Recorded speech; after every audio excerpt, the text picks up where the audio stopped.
Hi students, welcome to Chemistry Concept with Pragna Madam. મસ્ત chapter ભણવા જઈ રહ્યા છીએ. આમ તો બહુ ટેડિયસ ચેપ્ટર છે. છોકરાઓ છે ને જનરલી બોર્ડ એક્ઝામમાં મોટા ભાગના છોકરાઓ એવું વિચારે કે આ ચેપ્ટર તો બહુ જ અઘરું છે, છોડી જ દઈએ. પણ એટલે જ આપણે વહેલું શરૂ કરી દીધું છે. થિયરી પોર્શન બહુ છે, પણ જેડબલઈ નીટ મારા કોમ્પિટિટિવ બાળકો તમારા માટે તો આ રામબાણ ઈલાજ છે.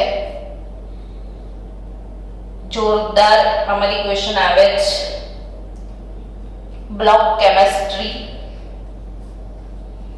એની વાત કરીએ ને તો એમાં એસ બ્લોક, પી બ્લોક, ડી બ્લોક અને એફ બ્લોક, 4 બ્લોક આપણે ટોટલ ભણવાના છીએ.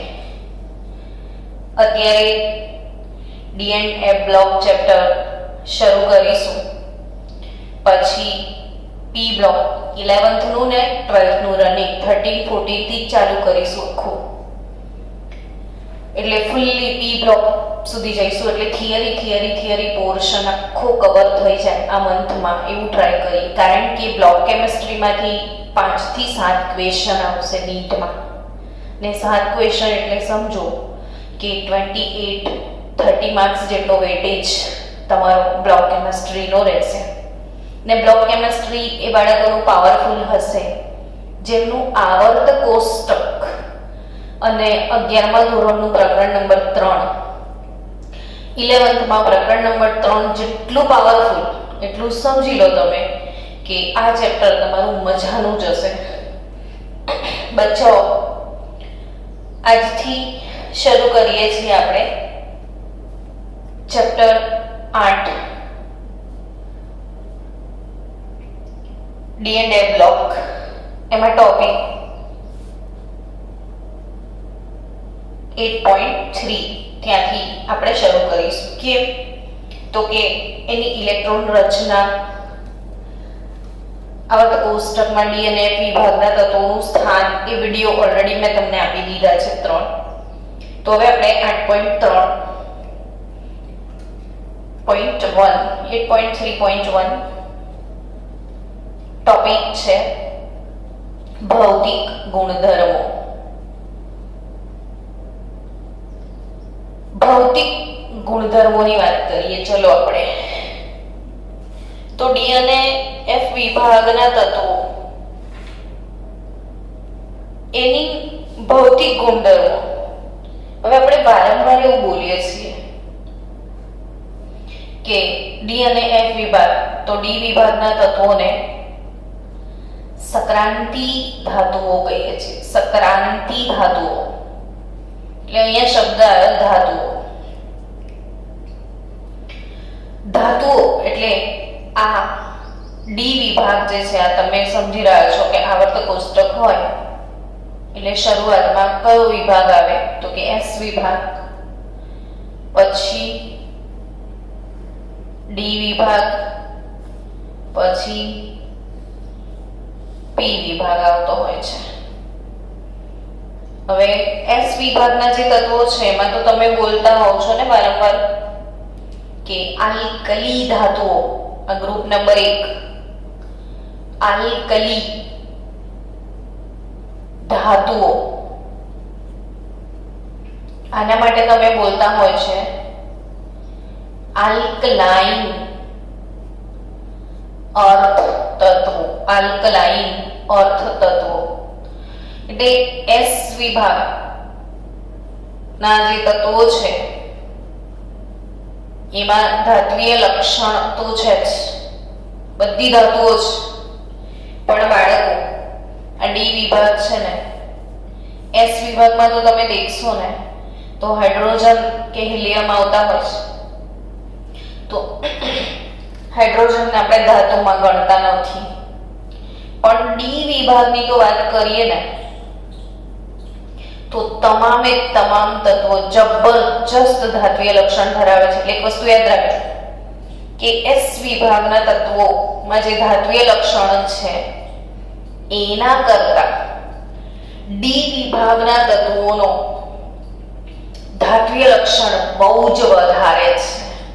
એટલે અહીંયા જે ધાતુઓ છે એમનું ધાત્વીય લક્ષણ ઉત્તમ ધાત્વીય લક્ષણ છે, બહુ વધારે ધાત્વીય લક્ષણ છે. એટલે પ્રશ્ન એમ થાય કે કેમ એવું ડી વિભાગમાં ધાત્વીય લક્ષણ આટલું બધું જોરદાર કેમ? તો એ ધાત્વીય લક્ષણ એટલે શું ને ધાત્વીય બંધ એટલે શું આજે સમજીએ.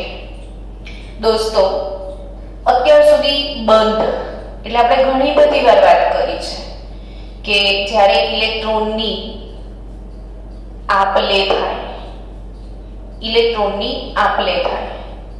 સમજો કે સોડિયમ એક ઇલેક્ટ્રોન ગુમાવે ને ક્લોરીન મેળવે ને જે બંધ બને એને તમે શું કહેતા હતા? આયનિક બંધ. જેમાં ઇલેક્ટ્રોનની આપલે થાય એને આપણે શું કહેતા હતા? આયનિક બંધ કહેતા હતા. ઇલેક્ટ્રોનની આપલે થાય એને શું કહેતા હતા? આયોનિક બંધ એવું કહેતા હતા ને. અને બાળકો જ્યારે ક્લોરીન ક્લોરીન કે નાઇટ્રોજન નાઇટ્રોજન કે ઓક્સિજન ઓક્સિજન H અને Cl આ બધા વચ્ચે ભાગીદારી થાય, ઇલેક્ટ્રોનની ભાગીદારી થાય ને જે બંધ બને એને આપણે કહેતા હતા સહસંયોજક બંધ. ને આ બંધ વિશે આપણે 11મા ધોરણમાં બહુ જ સારી રીતે ભણીને આવ્યા કે ભાઈ ઇલેક્ટ્રોનની આપલે થાય તો આયનિક બંધ અને ભાગીદારી થાય તો સહસંયોજક બંધ. તો ધાતુમાં શું થાય? તો કે ધાતુમાં ના ભાગીદારી થાય ના આપલે થાય. જેટલી પણ ધાતુઓ છે એ ધાતુઓની અંદર કેવા પ્રકારનો બંધ છે ખબર તમને? ધાત્વીય બંધ. ને આ ધાત્વીય બંધને આજે બહુ જ સરસ સમજી લેજો, બહુ જ સરસ રીતે. કેમ કે વારે વારે ઘણા બધા ચેપ્ટરમાં ધાત્વીય બંધ આવશે જ. ને મેં તમને આગળ પણ એસ વિભાગના તત્વોની બધામાં ધાત્વીય બંધ સમજાવેલો છે, છતાં એક વખત જેમ કે આપણે સોડિયમની જ વાત કરીએ. કેમ? તો સોડિયમ ધાતુ જ છે ને. હવે સોડિયમની આ ન્યુક્લિયસ પછી પહેલી કક્ષા જેમાં 2 ઇલેક્ટ્રોન હોય, પછી એની બીજી કક્ષા 2 માં 8 ઇલેક્ટ્રોન છે ને, 1 2 3 4 5 6 7 8 ઇલેક્ટ્રોન. ને પછી એની ત્રીજી કક્ષા જેમાં 1 જ ઇલેક્ટ્રોન હોય. હવે શાંતિથી સમજો બેઠા બેઠા. આ જે કક્ષા છે એની ઇલેક્ટ્રોન રચના શું? 2 8 1. હવે આ જે કક્ષા છે એની કઈ કક્ષા? બાહ્યતમ કક્ષા. હવે આ બાહ્યતમ કક્ષામાં આ જે 1 ઇલેક્ટ્રોન છે એને ખટકે છે. અલા તું જતો રે પ્લીઝ, એને વિનંતી કરે છે જતો રહે પ્લીઝ. અને એ જતો રહે ને તો એનો 2 8 નિષ્ક્રિય વાયુ. બધાને ખબર તો છે, બધાને નિષ્ક્રિય વાયુ બનવું છે. નિયોન 2 8 ને 2 10 નિયોન છે એટલે એને નિષ્ક્રિય વાયુ બનવું છે. કેમ કે છે ને નિષ્ક્રિય વાયુ બધા સ્થાયી છે. એટલે એને એટલી બધી તમન્ના છે કે તું કાશ જતો રહે જતો રહે જતો રહે, નીકળ મારા ઘરમાંથી. કોઈ લેવા વાળું નહીં. કોઈ સામે ક્લોરીન હોય તો જલસા કે ચલ લઈ જા, પણ કોઈ જ લેવા વાળું ના હોય ને ત્યારે શું કરે? સમજો વસ્તુને કે આ ઇલેક્ટ્રોન છોડી દે, કાઢી મૂકે. એટલે છેલ્લી કક્ષા છોડી દે એટલે આટલો ભાગ વધ્યો, આટલો ભાગ. એટલા ભાગને શું કહેવાય? બાહ્યતમ કક્ષા. બાહ્યતમ કક્ષા એટલે આ છેલ્લી કક્ષા. બાહ્યતમ કક્ષા એટલે આ છેલ્લી કક્ષા સિવાયનો અંદરનો ભાગ. બાહ્યતમ કક્ષા સિવાયનો અંદરનો વિસ્તાર ઇલેક્ટ્રોન સહિતનો, જેને કર્નલ કહેવામાં આવે છે. શું કહેવાય એને? કર્નલ. અને આ ઇલેક્ટ્રોન કઈ જાય તો કે છોડી દે, એટલે હવે અંદરનો ગોળો ધન બની જાય ને છોડેલો ઇલેક્ટ્રોન કર્નલ. ને આ જે છોડેલો ઇલેક્ટ્રોન છે એને મુક્ત ઇલેક્ટ્રોન કહેવાય, ડિલોકલાઇઝ ઇલેક્ટ્રોન.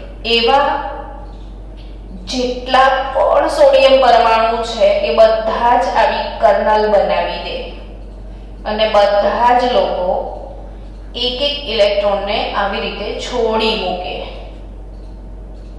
અને આ જે ઇલેક્ટ્રોન આ લોકોએ છોડી મૂક્યા છે એ બધા છોડેલા ઇલેક્ટ્રોન એ આખા સ્ફટિકમાં જ્યાં ફરવું હોય ત્યાં ફરે. હવે બંધ એટલે શું મેડમ? તો કે બંધ એટલે આકર્ષણ. મેં તમને વારે વારે કહું છું કે આકર્ષણ Na+, Cl-, આ ધન આ ઋણ વચ્ચે આકર્ષણ હોય તો અહીંયા Na+, Cl-, ધન અને ઋણ વચ્ચેનો જે આકર્ષણ છે એને આપણે આયનિક બંધ કહીએ છીએ. તો અહીંયા આ કર્નલ ધન વીજભારિત છે અને ઇલેક્ટ્રોન ઋણ વીજભારિત છે. તો ધન અને ઋણ આ જે મુક્ત ઇલેક્ટ્રોન છે એ આને બી પકડી રાખે છે, આકર્ષે છે, આને બી પોતાની તરફ પકડી રાખે છે. એટલે ધાતુઓના પરમાણુ આ લોકો વડે આકર્ષાય છે. કોના વડે? તો કે આ મુક્ત ઇલેક્ટ્રોન વડે. એટલે ધન વીજભારિત કર્નલ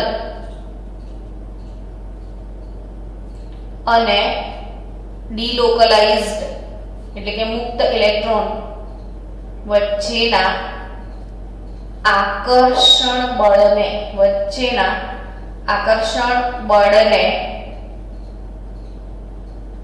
ધાત્વીય બંધ કહેવાય. આ બે વચ્ચેના આકર્ષણ બળને શું કહેવાય? ધાત્વીય બંધ. સમજો બાળકો. એટલે આપણે ધાત્વીય બંધ શું છે પહેલા મેં તમને સમજાવ્યું. કન્સેપ્ટ ક્લિયર કરો. ધીરે ધીરે ભૌતિક ગુણધર્મો તરફ આપણે આગળ વધવું છે, પણ જ્યાં સુધી મગજમાં પિક્ચર ક્લિયર ના હોય તો હું એને સમજાવીને શું કરું. એટલે ધાતુઓ જે પણ હોય ને એમાં ધાત્વીય બંધ હોય છે બાળકો. અને ધાત્વીય બંધ એટલે શું?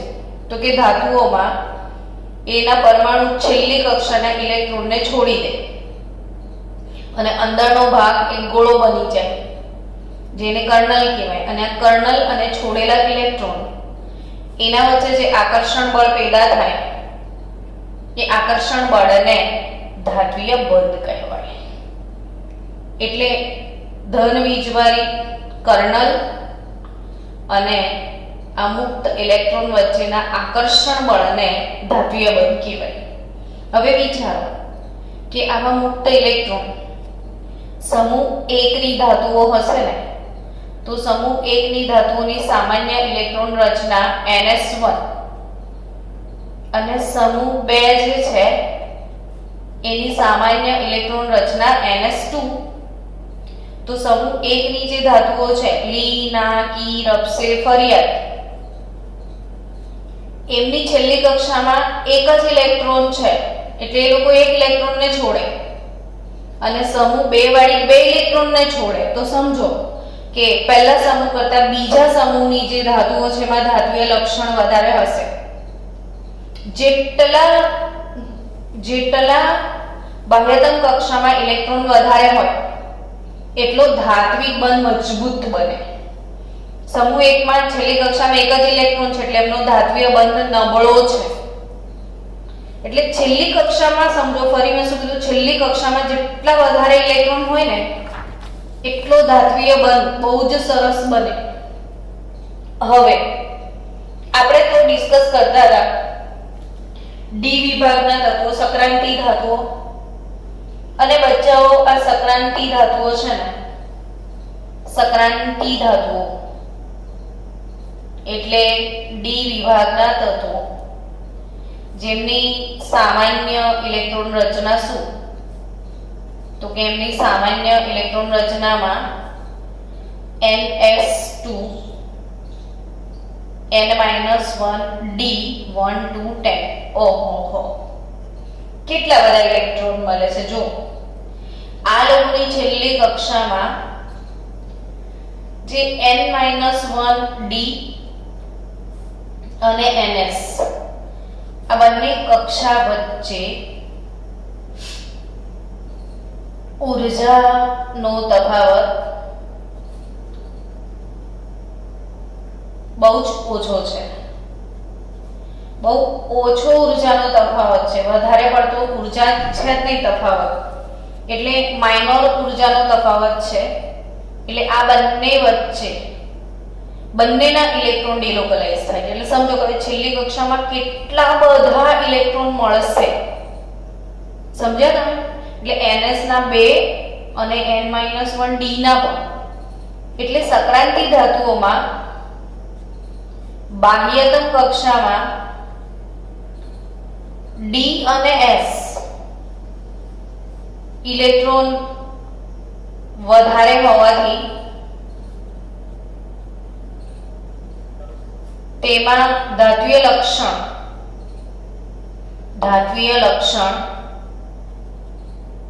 ખૂબ વધારે હોય છે. ખૂબ જ વધારે હોય છે. બહુ સારું ધાત્વિય લક્ષણ હોય છે. હવે માની લો કે તમારામાં ધાત્વિય લક્ષણ બહુ જ સારું છે, તો પછી તમારા ભૌતિક ગુણધર્મો કેવા હોય? તો કે ધાતુના ભૌતિક ગુણધર્મો ધોરણ 10 માં તમે શીખીને આવ્યા છો. હું તમને સમજાવું પણ ખરી, મજા આવશે. જો કે આ ધાતુ છે ને, એમાં આવા બહુ જ બધા ઇલેક્ટ્રોન હોય છે. અને આ ઇલેક્ટ્રોન, એટલા બધા ઇલેક્ટ્રોન ઘરેથી કાઢી મૂક્યા હોય છે ને, એ ઇલેક્ટ્રોન રખડતા હોય છે ને, બહુ બધા રખડતા ઇલેક્ટ્રોનનો સમુદ્ર રચાય ને એ ઇલેક્ટ્રોન સમુદ્રમાં આ કર્નલો તરતી હોય છે અને આ ઇલેક્ટ્રોન આ લોકોને પકડી રાખે છે. આ જે ઇલેક્ટ્રોન છે આ બંનેને જકડી રાખે. હવે માની લો કે આ ધાતુ છે, હું જોરથી હથોડાથી એમ ટીપીશ, આમ હથોડાથી મારીશ, તો આ જે ભાગ છે એ ખસીને આ બાજુ આવી જશે. ઇમેજિન કરજો, આખો ભાગ જે છે આ કર્નલો બધી એ દબાવવાથી ખસીને આમ આવી જાય. હવે આમ આવી જાય ને એટલે આ કર્નલ ને આ કર્નલ વચ્ચે પેલા ઇલેક્ટ્રોન આવી જશે. એટલે આ લોકો એકબીજાને પકડી રાખશે, છૂટા નહીં પડવા દે. તમે બ્રેડ હોય, ટોસ્ટ હોય, ટોસ્ટ એના પર હથોડો મારો તો એના બધા કણ છૂટા થઈ જાય.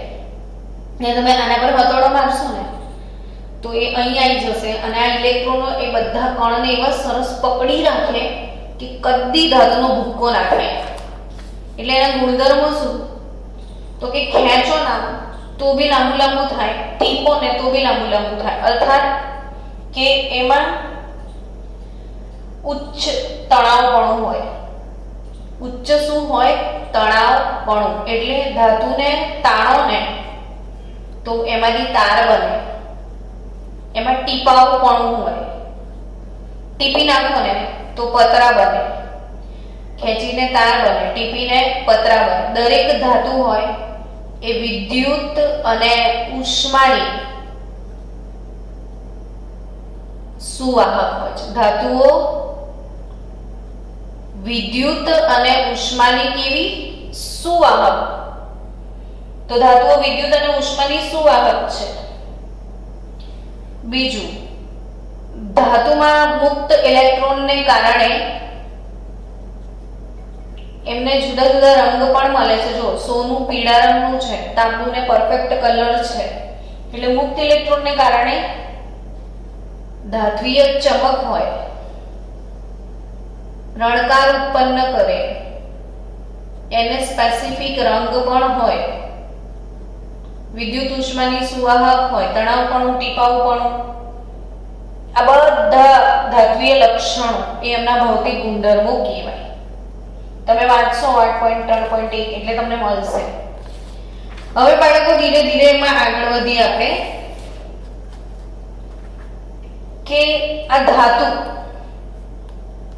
એ કેવા પ્રકારના ઘન કહેવાય? તો ધાતુ એ સ્ફટિકમય ઘન કહેવાય, સ્ફટિકમય ઘન.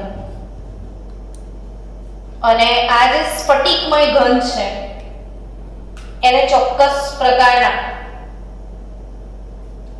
ગોઠવણ હોય છે, જે તમે પ્રકરણ નંબર 1 ઘન અવસ્થા ચેપ્ટર એમાં શીખશો. એટલે અત્યારે તમને કદાચ એટલી સમજણ ના પડે, પણ જ્યારે ઘન અવસ્થા પ્રકરણ પતી જાય ત્યારે આ વિડિયો એક વખત જોઈ લેજો, બહુ મજા આવશે, સમજ પડી જશે. પણ અત્યારે હું તમને સિમ્પલી કહી દઉં કે બીસીસી બંધારણ એટલે અંતઃ કેન્દ્રિત ઘન, એચસીપી બંધારણ એટલે હેક્સાગોનલ ક્લોઝ પેકિંગ,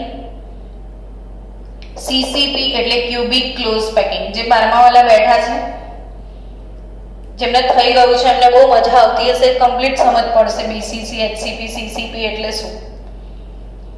તો એ સિવાયના હવે અત્યારે ટોપિક છે એટલે હું ભણાવું છું, દરેક બાળકો ધ્યાન આપજો કે એ ટેબલની અંદર આપેલું છે તમારી ટેક્સ્ટબુકમાં કે શક્તિ પ્રથમ સંક્રાંતિ શ્રેણી મોડે લખતા શીખી જજો. હવે શક્તિ ના VCR પર મને ફેંકો, શક્તિના VCR પર મને ફેંકો નિકુંજ દેખાશે. આ પહેલી સંક્રાંતિ શ્રેણી.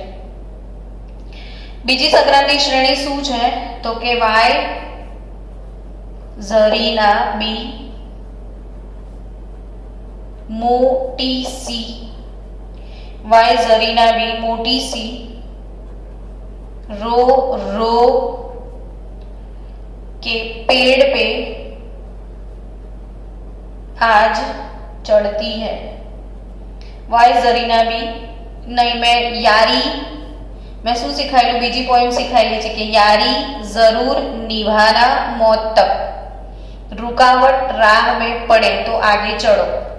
आ बधुं શીખાડેલું છે, બરાબર? જોઈ લેજો ઇલેક્ટ્રોન રચનામાં. ને ત્રીજી શ્રેણી છે લા હફતા.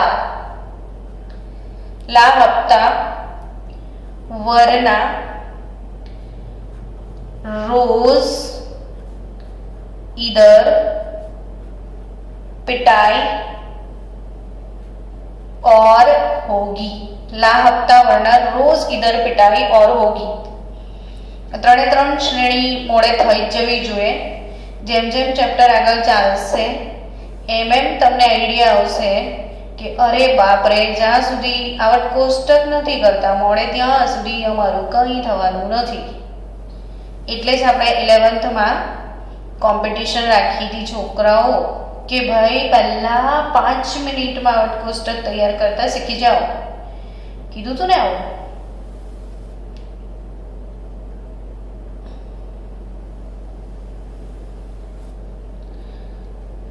तो आज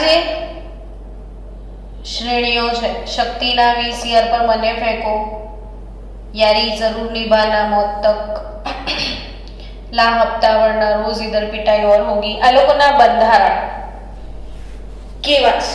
तो के आ 3D ट्रांजिशन श्रेणी, प्रथम संक्रांति श्रेणी, आ 4D अने आ 5D.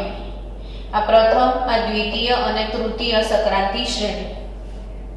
તમને ખબર હશે કે પ્રથમ સંક્રાંતિ શ્રેણીમાં 3D કક્ષક અપૂર્ણ, દ્વિતીયમાં 4D ને તૃતીયમાં 5D. હવે જે સ્કેન્ડિયમ લખ્યું છે ને એનું બંધારણ હેક્સાગોનલ ક્લોઝ પેક બંધારણ છે. ઇટ્રિયમનું પણ હેક્સાગોનલ ક્લોઝ પેક બંધારણ છે ને લેન્થેનમ પણ હેક્સાગોનલ ક્લોઝ પેક. હવે આવડું મોટું ટેબલ આ રીતે જ યાદ રહેશે, તમે આ રીતે લખશો ને એટલે આવડી જશે. HCP HCP HCP જોયું તમે ત્રણેયમાં HCP. ને પછી તો કે પછી બી બધામાં HCP HCP HCP hexagonal close pack એટલે HCP બંધારણ, ષટકોણીય क्लोज पैक એટલે HCP સ્ટ્રક્ચર. અને BCC એટલે body centered cube body centered cube, BCC ગોઠવણી. તો કે પહેલા ત્રણ જે છે એ HCP પણ બ્રેકેટમાં લખ્યું છે કે એ લોકોમાં વેરિએશન આવી શકે. HCP માં થોડું ઘણું તાપમાન દબાણ ચેન્જ કરો તો એ BCC માં પણ કન્વર્ટ થઈ શકશે, HCP વાળા બંધારણ. એટલે આ બંને ધાતુઓ કભી HCP તો કભી BCC. HCP BCC બધામાં HCP BCC સ્ટ્રક્ચર છે. લેન્થેનમમાં HCP CCP BCC બધા સ્ટ્રક્ચર આવી શકે. એટલે તમે આવી રીતે લખશો ને તો તમને ઈઝીલી આવી જાય. પહેલા બે કોલમમાં બધા HCP છે, એના રિલેટેડ ક્વેશ્ચન તમે એક્ઝામમાં સોલ્વ કરી શકો. બીજા કોલમની વાત કરીએ ને તો બીજા કોલમમાં બધા જ BCC બંધારણ લખી દેવાના. બીજા બે કોલમમાં ફિક્સ કયું બંધારણ? BCC. એટલે ઈઝી ગોઈંગ થઈ ગયું. એમાં ક્રોમિયમ જે છે એ BCC અથવા વેરિએશન લાવો તો CCP માં બી જઈ શકે, ક્યુબિક ક્લોઝ પેક. તો યાદ શું રાખવાનું છે? તો કે જે અપવાદ હોય ને એ યાદ રાખવાનો. આ મોટા મોટો તમારો અપવાદ મેંગેનીઝ, એનું બંધારણ X,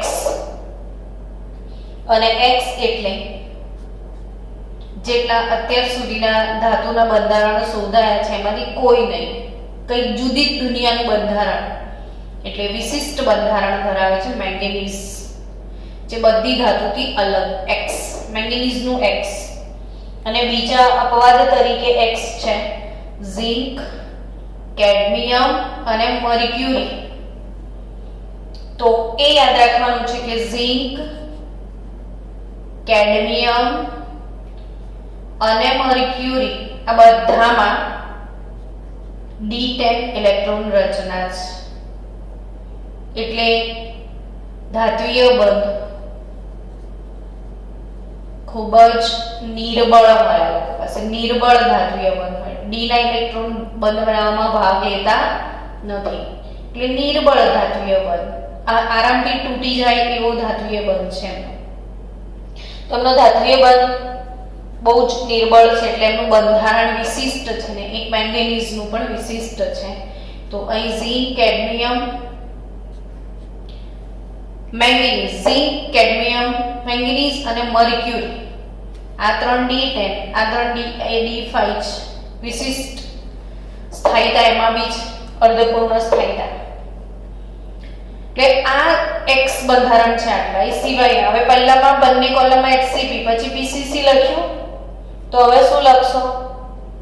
તો કે હવે મેંગેનીઝ થી ફરીથી અહીંયા HCP સ્ટ્રક્ચર આવશે, આ બી HCP. એના પછી તો કે બધા HCP જ છે એટલે આ પણ HCP, ફરીથી બે કોલમ HCP. પણ Fe જે છે આયન એ બી HCP પણ થઈ શકે ને BCC બંધારણ પણ ધરાવશે. હવે કોબાલ્ટ, નિકલ, કોપર, તો આ બધાનો સ્ટ્રક્ચર CCP છે. જો HCP, BCC, ફરીથી HCP અને ફરીથી બચે બધા CCP સ્ટ્રક્ચર. આ તો બધા X માં ગયા એટલે બચે બધા કયા સ્ટ્રક્ચર? CCP. એટલે ડી વિભાગમાં પાછળના છે કોબાલ્ટ, નિકલ અને કોપરના ગ્રુપ આખા CCP બંધારણ ધરાવે છે. તો આ બંધારણીય ઘન અવસ્થા ચેપ્ટર ભણ્યા પછી બહુ જ સારી રીતે સમજણ પડશે એટલે ત્યારે એક વખત વિડીયો જોઈ લેજો ફરીથી. હવે આપણે આગળ વધી ધાત્વિય બંધમાં કે સક્રાંતિ ધાતુઓ એના જનરલ ગુણધર્મોની વાત કરીએ. તો જનરલ ગુણધર્મોમાં ટેક્સ્ટબુક પ્રમાણે આપણે આગળ વધીએ તો ઝિંક, કેડમિયમ અને મર્ક્યુરી તમે જોયા હતા ને હમણાં ત્રણ. આમાં મેં શું શીખવાડ્યું હતું કે D10 એટલે પૂર્ણ સ્થાયી ઇલેક્ટ્રોન રચના. બાળકો એક વસ્તુ ખાસ શીખી લેજો D5 અને D10 વિશે. કુકરમાં અપવાદ છે એવું બહુ બોલતા હતા. ડી ને કેટલા પેટા પ્રકાર? 5. ડી ને કેટલા પેટા પ્રકાર? 5 થયા. હવે ડી ને 5 પેટા પ્રકાર છે. એમાં જો 1 2 3 4 5. આ 1 2 3 4 5 6 7 8 9 10. જો આ રીતે ભરાયેલી હોય તો એ અર્ધ પૂર્ણ સ્થાયી ઇલેક્ટ્રોન રચના કહેવાય. આ અર્ધપૂર્ણ સ્થાયી ઇલેક્ટ્રોન રચના છે. જ્યારે આને શું કહેવાય? પૂર્ણ સ્થાયી ઇલેક્ટ્રોન રચના કહેવાય. અને આ બંને ઇલેક્ટ્રોન રચનાઓ સ્થાયીત્વ પ્રાપ્ત કરે છે. અર્ધપૂર્ણ સ્થાયી અને આ પૂર્ણ સ્થાયી. તો તમારે યાદ રાખવાનું છે zinc cadmium mercury. Zinc cadmium mercury એટલે આ જે શ્રેણીઓ છે ત્રણે ત્રણ શ્રેણીના છેલ્લા સભ્યો. આ શ્રેણીનો છેલ્લો ઝિંક, આ શ્રેણીનો છેલ્લો કેડમિયમ અને આ શ્રેણીનો છેલ્લો મર્ક્યુરી, જેના બંધારણ XX બતાવે છે, વિશિષ્ટ બંધારણ છે. ને એનું કારણ જ એ છે કે આમાં D10 પૂર્ણ સ્થાયી ઇલેક્ટ્રોન રચના છે. એટલે યાદ રાખજો કે આ જે ત્રણ ધાતુઓ છે એમાં નિર્બળ ધાત્વિય બંધ છે. નિર્બળ ધાત્વિય બંધ કારણ કે ડી ઇલેક્ટ્રોન બંધ બનાવવા માં ભાગ લેતા નથી. ડી ઇલેક્ટ્રોન બંધ બનાવવામાં ભાગ લેતા નથી. તો આ ડી ઇલેક્ટ્રોન બંધ બનાવવામાં બિલકુલ ભાગ લેતા નથી એટલે આમાં નિર્બળ બંધ છે. એટલે પાક્કું યાદ રાખજો નિર્બળ બંધ છે તો એ લોકો કઠણ ના હોય, નરમ ધાતુઓ છે. અને નરમ ધાતુઓ છે એટલે જલ્દી પીગળી જાય. થોડીક ગરમી આપો તો બી પીગળી જાય, સાવ નરમ છે એટલે જલ્દી બાષ્પમાં રૂપાંતરિત થઈ જાય. એટલે આ ધાતુઓ નીચી બાષ્પશીલતા ધરાવે. કેવી ધાતુઓ છે? નીચી બાષ્પશીલતા ધરાવે છે. અને નીચી બાષ્પશીલતા ધરાવે છે તેથી તેમના ગલનબિંદુ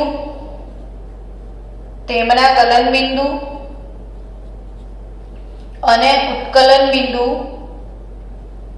નીચા હોય. હું કોની વાત કરું છું નીચા હોય એવી? ફક્ત ઝિંક કેડમિયમ ને મર્ક્યુરીની વાત કરી મેં. આ સિવાયની વાત કરો તમે, આ સિવાયની. આ ઝિંક કેડમિયમ ને મર્ક્યુરીની વાત છે. તો આ સિવાયની વાત કરીએ ને આપણે, તો એ સિવાયના બાકીના જેટલા પણ તત્વો છે એ સિવાયના સંક્રાંતિ ધાતુ તત્વો, આટલા લોકો સિવાયના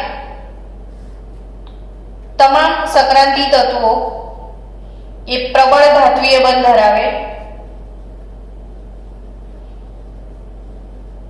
આ લોકોને છોડી દો, એ સિવાયના પ્રબળ ધાત્વિય બંધ ધરાવે કેમ કે એમના ડી ઇલેક્ટ્રોન ભાગ લે છે બંધ બનાવવામાં. એ પ્રબળ ધાત્વિય બંધ ધરાવે છે બચ્ચાઓ, એટલે બહુ કઠણ હોય. કઠણ છે એટલે તોડીને દમ નીકળી જાય. એનો મતલબ કે એમના ઉત્કલન બિંદુ ખૂબ જ ઊંચા છે. ગલન બિંદુ અને ઉત્કલન બિંદુ ખૂબ જ ઊંચા છે ને એ લોકો બહુ જ કઠણ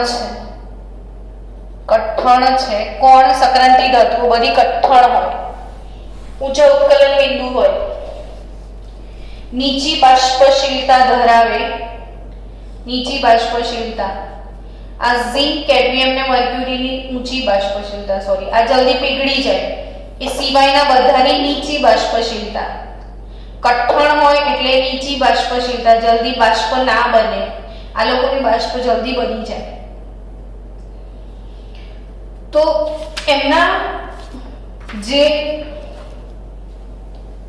ઉત્કલન બિંદુ ને ગલન બિંદુનો ગ્રાફ આપ્યો છે. ગ્રાફને સમજવાનો છે, આમાંથી એમસીક્યુ આવશે જ.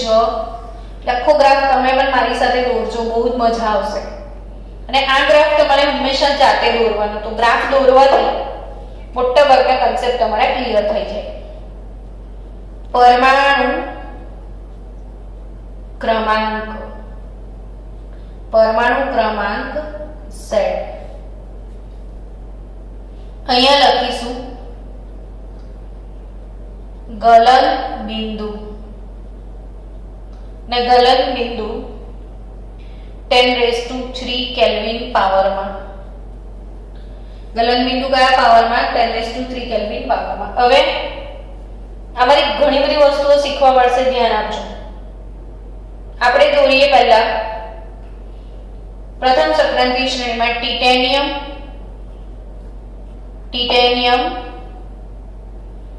એના કરતા વેનેડિયમનું ઉત્કલન બિંદુ ઊંચું, અને પછી એના કરતા વધારે કોનું? ક્રોમિયમ.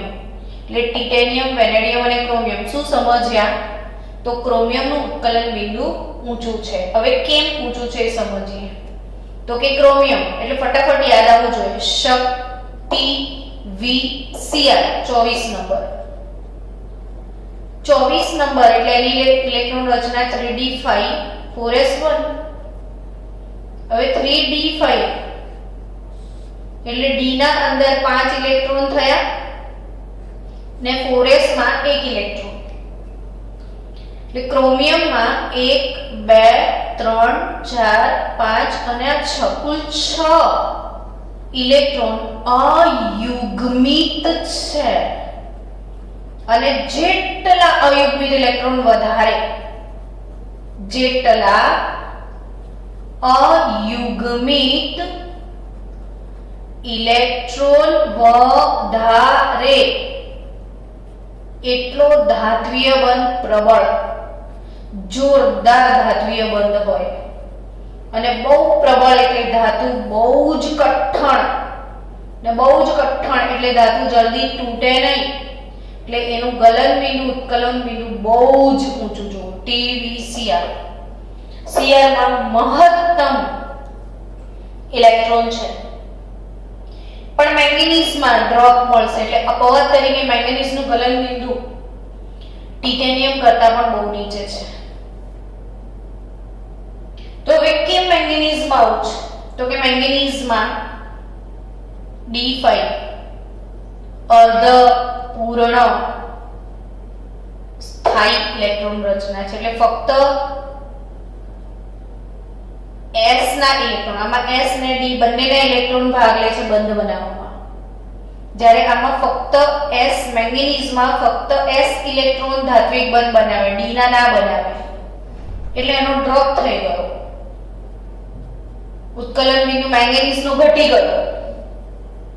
પછી Fe તો હા બોલો. ઓકે ઓકે, હું રીજોઈન કરી લઈશ. તો મેંગેનીઝ કરતા થોડું Fe નું ઉત્કલન બિંદુ વધે છે. Fe પછી કોબાલ્ટ નું થોડું ઘટે. તમે આ ગ્રાફ બનાવશો જે તમને એનાથી શું ફાયદો થશે? તો કે ફાયદો એ થશે કે તમારાથી પરફેક્ટ ખબર પડશે નિકલનું પછી ઘટે છે. જેમ જેમ અયુગ્મિત ઇલેક્ટ્રોનની સંખ્યા ઘટશે એમ એમ ધાત્વિય લક્ષણ ઘટશે. હાઈએસ્ટ અયુગ્મિત ઇલેક્ટ્રોન ક્રોમિયમમાં છે. આ D5 સ્થાયી ઇલેક્ટ્રોન રચના છે. પછી પાછા અયુગ્મિત ઇલેક્ટ્રોન વધતા જશે એમ એમ ધાત્વિય લક્ષણ વધશે. પછી પાછું કોબાલ્ટ નિકલમાં અયુગ્મિત ઇલેક્ટ્રોન ઘટતા જશે એટલે ઘટશે નિકલ. પછી નિકલ પછી કોપર એકદમ ડ્રોપ મળી જશે, એમાં બી 3d10 આવી જશે અને ઝિંકમાં તો સાવ ડ્રોપ આવી જશે. હવે આ થઈ તમારી કઈ શ્રેણી? 3d.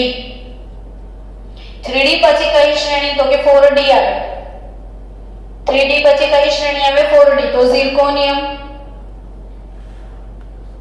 ઝિર્કોનિયમ પછી નિયોબિયમ આવશે આટલે, અને નિયોબિયમ થી વધારે મોલિબ્ડેનમ. અગેન તમે આવર્ત કોષ્ટકમાં જોજો આ ક્રોમિયમના નીચે મોલિબ્ડેનમના નીચે ટંગસ્ટન આવશે.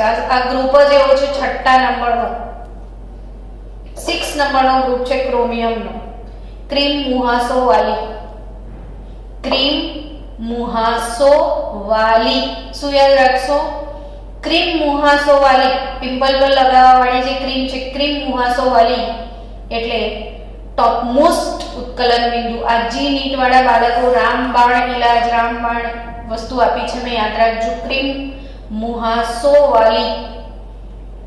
અને એના પછીનો જે સમૂહ છે ને એ હાફનિયમ, પછી ટેન્ટેલમ ને પછી ટંગસ્ટન. એટલે આ ક્રીમ મુહાસો વાલી ટોપ પર આવે ને બધામાં ટોપ પર ટંગસ્ટન એટલે સૌથી ઊંચું ગલનબિંદુ, સૌથી ઊંચું ગલનબિંદુ ટંગસ્ટન ધાતુ. પૂછશે ને આ એમસીક્યુ કે નહીં પૂછે?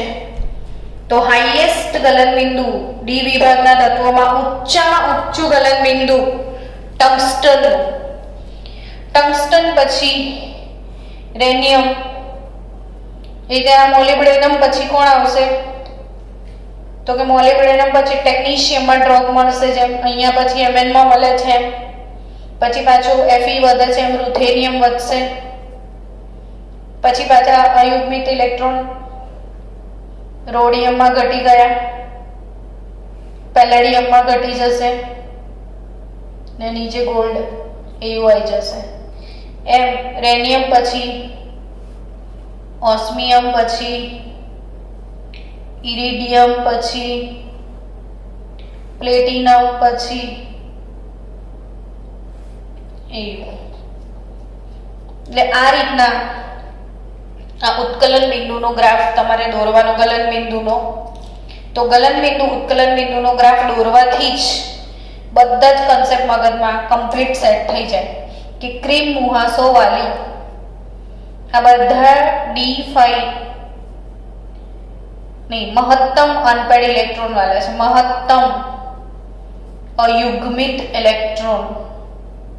ને આ એક સમજવા મળ્યું તમને કે 3D કરતા 4D માં ધાત્વીય લક્ષણ વધે અને 4D કરતા તમને ખબર જ છે કે સમૂહમાં ઉપરથી નીચે તરફ આવો તો 3D 4D 5D આવે ને ઉપરથી નીચે તરફ આવો સમૂહમાં તો ધાત્વીય લક્ષણ વધે.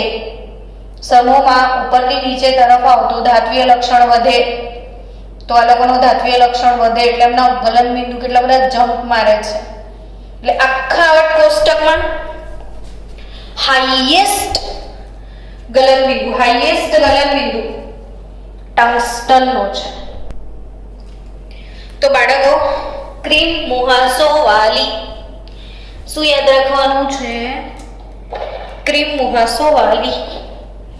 ક્રીમ મુહાસો વાલી એટલે ક્રોમિયમ, મોલિબ્ડેનમ અને ટંગસ્ટનના ઉત્કલન બિંદુ બહુ ઊંચા ને એમાં આખા સંક્રાંતિ તત્વોમાં હાઈએસ્ટ ગલન બિંદુ ટંગસ્ટનનું છે. હાઈએસ્ટ કોનું? ટંગસ્ટનનું ગલન બિંદુ થશે. ચલો તમે શું શીખ્યા? તો કે જેમ અયુગ્મિત ઇલેક્ટ્રોન ની સંખ્યા વધે, હાઈએસ્ટ ક્રોમિયમમાં હતી, તેમ શું શીખ્યા? ધાત્વીય લક્ષણ વધે ને ધાત્વીય લક્ષણ વધે એટલે ધાતુ કઠણ થાય, કડક થઈ જાય. હવે કડક ધાતુ હોય ને એ ધાતુ ના આવી રીતે કર્નલ હોય અને એના નીચે એના ડીલોકલાઇઝ ઇલેક્ટ્રોન હોય ને બધા એકબીજાથી જબરજસ્ત પકડાયેલા હોય. હવે અમારી ઈચ્છા છે મને કોઈ એકને આમ બહાર કાઢવાની, આમ પકડીને આમાંની એકને બહાર કાઢી દો. બહુ બધામાંથી કોઈ એકને બહાર કાઢવાનું. એનો મતલબ શું થયો કે એ ધાતુનો કોઈ એક પરમાણુ છૂટો પાડવો પડે. તો ધાતુના એક પરમાણુને છૂટો પાડવાનો છે.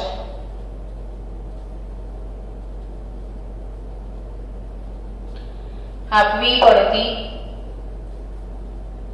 જે ઉર્જા છે એ ઉર્જાને પરમાણ્વીયકરણ એન્થાલ્પી કહેવાય. બાળકો, પરમાણ્વીયકરણ એન્થાલ્પી કહેવાય. પરમાણ્વીયકરણ એન્થાલ્પી સમજો તમને હજી એક વખત કે જો CH4 આ મિથેન જે છે એ મિથેનનો અણુ કહેવાય. અણુ CH4 મિથેનનો અણુ કહેવાય. આ મિથેનનો અણુ છે, સમજો વાતને. હવે આ અણુમાંથી હું એક એક વસ્તુ બધી છૂટી પાડી દઉં અને બધા સ્પેર પાર્ટ, એટલે એકલો કાર્બન લઈ લઉં ને 4 હાઇડ્રોજન છૂટા પાડ્યા, એટલે અણુમાંથી પરમાણુ બધા છૂટા પાડ્યા. એના માટે ગરમ કરવું પડે, ઉર્જા આપવી પડે. એ ઉર્જાને શું કહેવાય? પરમાણ્વીયકરણ એન્થાલ્પી, જેને ઇંગ્લિશમાં કહેવામાં આવે છે enthalpy of atomization. Enthalpy of atomization, atom બનાવવા માટે. ટૂંકમાં આ કોઈ પણ ધાતુ હશે એ ઘન અવસ્થામાં હશે. હવે એ ધાતુને જબ્બર ગરમ કરવાની, ગરમ કરીને પીગળી જાય તો પ્રવાહી થઈ જાય, ને પ્રવાહી થઈને હજી ઉકાળો તો એ વાયુ બની જાય, ને વાયુ બને ત્યારે એનો એક એક પરમાણુ છૂટો થઈ જાય. તો તમને ખબર છે કે ઘનમાંથી શેમાં જાઓ છો તમે? વાયુમાં. તો આ ઘટનાને શું કહેવાય? ઉર્ધ્વપાતન. શું કહેવાય એને? ઉર્ધ્વપાતન. તો વાયુમાંથી તમે જવાના છો, ઘનમાંથી તમે જવાના છો વાયુમાં, જેને કહેવાય ઉર્ધ્વપાતન. તો આ બધા પરમાણુને છૂટા, એક એકને પકડીને છૂટા પાડી દેવા માટે જે ઉર્જા આપવી પડે એને ઉર્ધ્વપાતન એન્થાલ્પી કહેવાય. સબ્લિમેશન એન્થાલ્પી. અને જે સબ્લિમેશન એન્થાલ્પી છે એ જ ધાતુ માટે એન્થાલ્પી ઓફ એટોમાઇઝેશન છે. એટલે જે ધાતુ કઠણ હોય એની પરમાણ્વીયકરણ એન્થાલ્પી ખૂબ જ વધારે હોય. સમજો, જે ધાતુ કઠણ હોય એની પરમાણ્વીયકરણ એન્થાલ્પી ખૂબ જ વધારે હોય. એટલે એક વસ્તુ યાદ રાખો કે અયુગ્મિત ઇલેક્ટ્રોન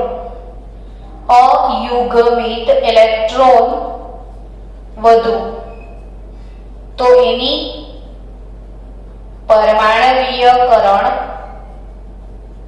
એન્થાલ્પી, પરમાણુ એક ધાતુનો એક પરમાણુ છૂટો પાડવા માટે આપવી પડતી ઉર્જા એ ખૂબ જ વધુ હોય, ને એના કારણે એના ગલન બિંદુ ઊંચા હોય.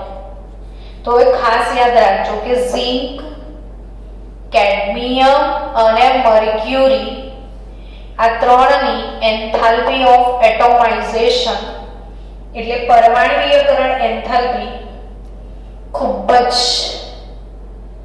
ઓછી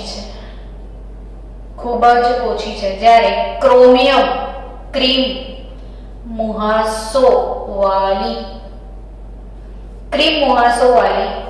એમની પરમાણ્વીયકરણ એન્થાલ્પી ખૂબ જ વધારે, કેમ કે એમાં અયુગ્મિત ઇલેક્ટ્રોન બહુ જ વધારે છે. સૌથી વધારે તો ટંગસ્ટનની છે, ને આ લોકોની પરમાણ્વીયકરણ એન્થાલ્પી ખૂબ જ નીચી છે. તો એ સેમ ગ્રાફ તમને બાજુમાં ઉત્કલન બિંદુનો જે ગ્રાફ છે એ જ સેમ ગ્રાફ ટેક્સ્ટબુકમાં ફરી આપ્યો છે પરમાણ્વીયકરણ એન્થાલ્પી માટે. એટલે જેની પરમાણ્વીયકરણ એન્થાલ્પી વધુ હોય, ઓબ્વિયસલી એના ગલનબિંદુ વધુ હોય, તો આ લોકોના ગલનબિંદુ ઊંચા છે, મતલબ એમની પરમાણ્વીયકરણ એન્થાલ્પી ઊંચી છે. તો એ સેમ ગ્રાફ કોના માટે તમને મળશે? પરમાણ્વીયકરણ એન્થાલ્પી માટે. તો હવે આપણે નેક્સ્ટ લેક્ચરમાં ટોપિક 8.3.2 સક્રાંતિ ધાતુઓના પરમાણ્વીય અને આયનીય કદનો ફેરફાર આ વાળો ટોપિક ભણીશું આપણે.